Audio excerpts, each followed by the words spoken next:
retrouve aujourd'hui pour une nouvelle vidéo et j'ai rechangé de décor puisque j'ai ramené l'appareil chez mes parents dans ma chambre habituelle puisque je trouvais le décor plus joli et que je vais être plus souvent ici puisque c'est les vacances d'été bientôt. Et donc je vais vous présenter ma vidéo top et flop de ce mois de juin. Donc je commence tout de suite. Alors pour mes favoris, mes tops, je vais commencer par un maillot de bain qui vient de chez C&A et qui était vraiment pas très cher. Donc il est comme ceci. C'est assez basique en fait. Voilà. Et donc il tient franchement pas mal. Pour les grandes tailles c'est très pratique. Il a un motif un peu original et il est blanc mais très épais, donc absolument pas transparent. Et je l'ai payé pour le haut 12 €. Donc c'est 12 € les hauts et je crois c'est à peu près 7-9 € les bas, ce qui est relativement très raisonnable par rapport à des maillots de bain de chez Etam, etc. Donc c'est clairement un top. J'ai le bas qui va avec et je l'ai pris également en violet uni parce que c'est génial. Autre top de ce mois-ci, bien sûr il commence à faire super chaud, c'est juste insoutenable. Donc la base c'est un déodorant, j'en cherche un comme ça depuis très longtemps. Je l'ai trouvé il y a un petit moment quand même, genre je dirais bien 6 mois. Et donc j'ai eu le temps de m'y faire, de voir s'il était efficace, etc. C'est vraiment l'un de mes favoris en déodorant. Donc c'est l'antitrace efficacité 24 heures de chez Tahiti à la goyave, avec fraîcheur longue durée, donc il sent divinement bon et il est très efficace. Un autre de mes tops, c'est à propos du démaquillage et c'est le démaquillant yeux sensibles de chez Yves Rocher qui est absolument topissime. Il sent le bleuet, c'est pas très agréable mais il fait vraiment bien son job, il est carrément moins agressif que d'autres. Et justement je le compare à un de mes flops que je vais vous présenter plus tard et franchement il n'y a absolument rien à redire à ce produit. Et pour aller avec, ça paraît bête, mais j'ai aussi des cotons qui viennent de chez Monoprix. C'est les 50 duo maxi carré 100% coton doux et efficace. Le coton qui n'a que des bons côtés. Et effectivement, moi je le trouve très pratique. C'est pas les vieux cotons relous pourris en rond qu'on voit tout le temps. C'est des petits cotons comme ça, ils sont striés et il y a une petite couture sur le côté.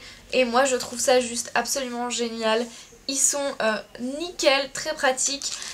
Et on peut se démaquiller avec même pas de coton, donc c'est parfait. Toujours un top des maquillages, et bien c'est les lingettes miniatures de chez Sephora à glisser dans son sac. Elles sont très pratiques, elles sont bien moins agressives que celles de chez Kiko que j'avais pu tester il y a longtemps dans un petit paquet rose.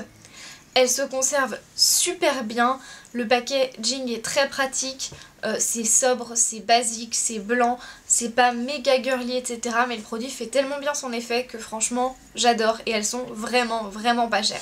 Et enfin je vais essayer d'accélérer un petit peu parce qu'il y a quand même beaucoup de tops. Je vais vous présenter ce produit. C'est une Tangle Teaser en édition limitée. Alors je ne sais plus quel est le nom de l'édition mais il y a des petites bouches comme ça sur le packaging. C'est la miniature compacte. Elle est super pratique. Donc elle est rouge. Moi j'avais hésité avec le modèle violet mais il l'avait plus donc j'ai pris celle-là puisque j'ai déjà la rose. La petite elle peut être utilisée par les gauchers comme les droitiers, ce qui est assez chouette. Même si c'est pas optimisé pour les gauchers par rapport. C'est dommage qu'ils fassent pas un peu les deux et qu'ils y aient pas pensé, mais voilà, c'est comme ça. Cependant, j'ai vraiment redécouvert la Tangle Teaser puisque j'en ai une qui date un petit peu. Elle était rose, je l'ai toujours. Mais quand j'ai testé la nouvelle sur mes cheveux, je me suis dit, ouais, ça fait vraiment plus du tout le même effet qu'avant. Et c'est vrai qu'elles vieillissent et que du coup elles ont un moins bon effet, mais redécouvrir cet effet m'a vraiment rappelé comment ces brosses étaient géniales. Donc même si elles sont un peu chères, je vous les recommande, elles sont très pratiques, elles tiennent à vie, c'est une tuerie. Un autre de mes favoris de chez Monoprix, c'est ceci, c'est le dissolvant express 1 minute chrono en bain. Il est très pratique, moi qui ai testé 30 milliards de bains dissolvants, franchement c'est l'un des meilleurs que j'ai pu tester par rapport à un rapport qualité-prix. La mousse est très bien, elle se désagrège pas très vite, il a pas une odeur spécialement affreuse. Il sent pas aussi bon que le bourgeois mais il est quand même nettement moins cher et il fait tout aussi bien son job, voire beaucoup plus longtemps. Donc je le préfère et c'est sûr que je le rachète. Mon avant-dernier top, c'est ce petit pot qui vient de Croatie que m'a ramené ma grand-mère puisqu'elle y est allée en vacances. Et je le trouve vraiment particulièrement beau, il est fait en cuivre. Il est juste top, les gravures sont absolument sublimes. Je sais pas si vous voyez tout le travail qu'il y a dessus, mais c'est vraiment très beau. et clairement il rejoint mon bureau directement parce que moi j'adore. Et enfin mon dernier top, eh bien c'est ce petit sac en fait, puisque c'est un sac photo très pratique pour ranger mon appareil photo que j'utilisais souvent pour faire des vidéos mais de moins en moins souvent pour faire des photos, alors qu'à la base il est fait pour ça et que c'est ce que je faisais le plus au départ. Et donc il vient de chez Low Pro, je l'ai acheté à la Fnac pour à peu près 50 €, c'est assez cher mais c'est les prix et il est grand pour un appareil photo du type professionnel, donc voilà. C'est, je ne saurais pas vous dire la référence du sac mais j'essaierai de vous mettre le lien en barre d'infos si ça vous intéresse. Donc dessous il a une petite protection. Il s'ouvre un petit peu bizarrement puisque ça c'est pas du tout la poche principale. Quand je soulève ça en fait j'ai juste une petite poche ici pour ranger les cartes mémoire, les batteries etc. Et la poche principale est en réalité sur le dessus. Là quand j'ouvre en fait j'ai la poche principale pour ranger l'appareil photo avec les compartiments qu'on peut modifier. Et sur les côtés il y a deux petites poches élastiques comme ceci. Et bien sûr c'est un sac qui se porte à l'épaule et donc il a sa bandoulière attitrée et moi je le trouve très pratique, très carré. Et moi qui avant avait un sac à dos photo, je trouvais ça vraiment chiant parce que je pouvais pas prendre de sac à main, je l'avais toujours à l'épaule, j'étais pas sur la bonne épaule, je suis gauchère, c'était pas pratique non plus et j'en avais marre tout simplement. Donc j'ai investi dans celui-là. Je passe au flop, maintenant il n'y en a pas tant que ça mais quand même quelques-uns. Donc tout d'abord j'ai ceci. Alors c'est le Perfect Gel Duo Nail Lacquer Top Coat de chez Kiko qui est très récent. Moi je l'avais en teinte comme ça, on me l'a offert en jaune, je l'ai en espèce de rose mais je pense que je vais le revendre parce que je l'aime pas du tout en fait.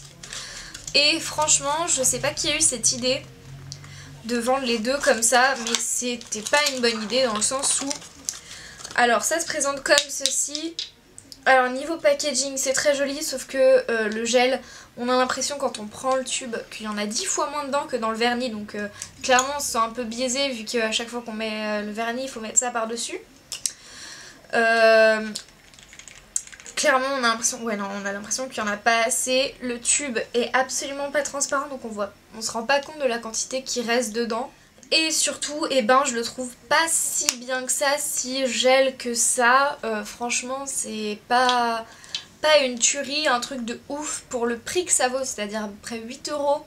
C'est franchement décevant. Autant les couleurs sont géniales, mais il n'y en a pas tant que ça. C'est trop estival, il n'y a pas de choses basiques, blanches.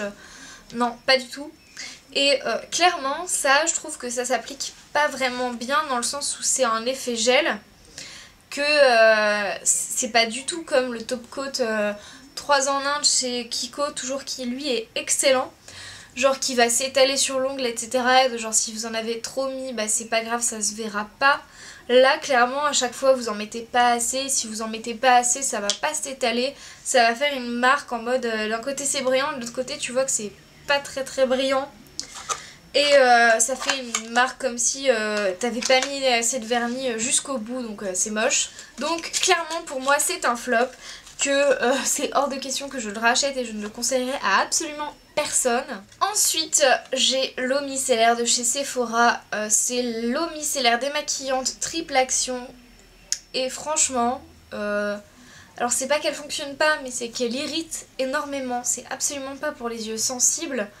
On a beau dire que c'est sans parabènes, sans alcool, que c'est pas la peine de rincer après le visage et les yeux et qu'il suffit d'un seul geste, moi je suis absolument pas d'accord. Le parfum ça va, mais il est agressif je trouve, ça fait vraiment parfumerie. Et c'est clairement pas quelque chose qui convient à ma peau puisque c'est beaucoup trop agressif, contrairement à celui de chez Yves Rocher que je vous ai présenté plus tôt. Et donc clairement je le rachèterai pas, je sais même pas si je vais le finir vu tout ce qui reste, j'ai utilisé que ça quoi. Et franchement je me suis dit ça vaut même pas le coup de l'utiliser encore et de le tester à nouveau parce que ça me fait des yeux rouges, un visage de tomate, en mode ça a agressé ma peau, limite j'ai l'impression d'avoir pris un papier... qui gratte horriblement et qui irrite et de l'avoir frotté sur ma peau quoi. Et mon avant-dernier flop c'est de chez Kiko malheureusement, moi qui adore cette boutique, c'est les Air Chalk de chez Kiko. Je l'ai acheté il y a longtemps, je l'ai pris en rose Maintenant je l'ai un peu creusé comme ça, je trouve qu'il part beaucoup trop vite, c'est pas du tout pratique à l'utilisation. On s'en met partout sur les mains quand on l'utilise, ça reste, ça colle, ça irrite, ça assèche énormément le cheveu. Le résultat est absolument pas flagrant, ça fait plein de poudre, ça tombe, c'est la misère. Et je sais pas si vous avez vu les pubs de chez Viveldop avec les youtubeuses telles que Caroline et Safia, Sananas, Little G Beauty et encore une autre mais je ne sais plus qui c'était. Et ben franchement j'en suis déçue d'avance et je sais que ça va être exactement le même produit. Ils se sont vantés en mode ouais c'est tout nouveau, on n'a jamais eu l'idée avant, c'est le must du must. Sauf que j'ai vu l'application dans leur vlog, ça a l'air absolument pareil, on s'en met partout. Elles sont obligées de vanter le produit à mon avis parce qu'elles ont fait la pub, elles ont signé un contrat etc. Mais clairement à mon avis c'est un équivalent de ça en plus cher clairement. Et pour beaucoup moins de produits parce que le packaging est haut comme ça. Là on a tout dans une boule. Avant la poudre faisait vraiment une grande sphère comme ça et franchement j'en suis déçue. Et il y a beaucoup plus de coloris d'ailleurs chez Kiko disponible que chez Viveldop, donc si vous voulez vraiment les tester je vous conseille plus celle de Kiko, mais en général c'est pas un produit que je vous conseille, peut-être si vous avez les cheveux gras, mais pour les filles qui ont les cheveux normaux à sec c'est vraiment pas envisageable. Je l'ai essayé aujourd'hui, alors je sais pas si vous voyez le résultat. Je l'ai fait genre il n'y a même pas 2 heures pour vous... Enfin il n'y a même pas en fait une demi-heure pour vous montrer. C'est la catastrophe. Et donc je vais essayer de vous refaire ça devant vous. Je vais m'en remettre plein partout. Je le pose comme ça. Je mets mon doigt derrière pour appuyer. Je frotte. Il n'y a rien qui se passe quasiment. C'est juste la misère. Voilà. Et après vous passez la main dedans pour essayer de faire en sorte que ça se passe mieux. Et franchement le résultat est pas top et je vais m'en mettre sur le visage. Voilà, c'est génial. Comme quoi c'est absolument pas pratique. Bon, vu que j'ai une marque rose là et franchement les mains roses hein, clairement, voilà quoi. Je sais pas si vous voyez l'état de mon pouce actuellement mais c'est juste insupportable, on s'en met partout. Je vais vous présenter vite fait le dernier flop que j'ai parce que j'ai une marque rose là, c'est dégueulasse. C'est ridicule et j'ai envie de manger mon 4 heures. Donc mon dernier flop c'est ceci, alors je ne saurais pas vous dire le nom de ce produit parce que chez Lush, voilà. C'était le dernier, je l'ai eu en solde, heureusement. C'est le shampoing solide spécial pellicule, donc c'est un anti-pelliculaire. Et franchement, j'ai pas vu d'effet quoi. Alors vous allez me dire, vu comme ça, je l'ai pas beaucoup utilisé, mais en 3 utilisations il a rien fait. Alors que tous les autres, au bout de même pas 2 utilisations, je voyais le résultat, la différence. Et clairement, ça m'a pas convaincue, je le rachèterai pas et je suis même pas sûre de le terminer quoi. Sans parler de l'odeur qui est vraiment spéciale par rapport aux autres. Alors moi ça me dérange pas plus que ça, mais je sais qu'il y a des gens qui détestent et franchement ça peut être rédhibitoire. Comme pour tous les produits Lush qui ont des odeurs un peu particulières pour quasiment tous les cas. Voilà, j'ai enfin fini de vous présenter mes tops et flops de ce mois de juin, j'espère que ça vous aura plu.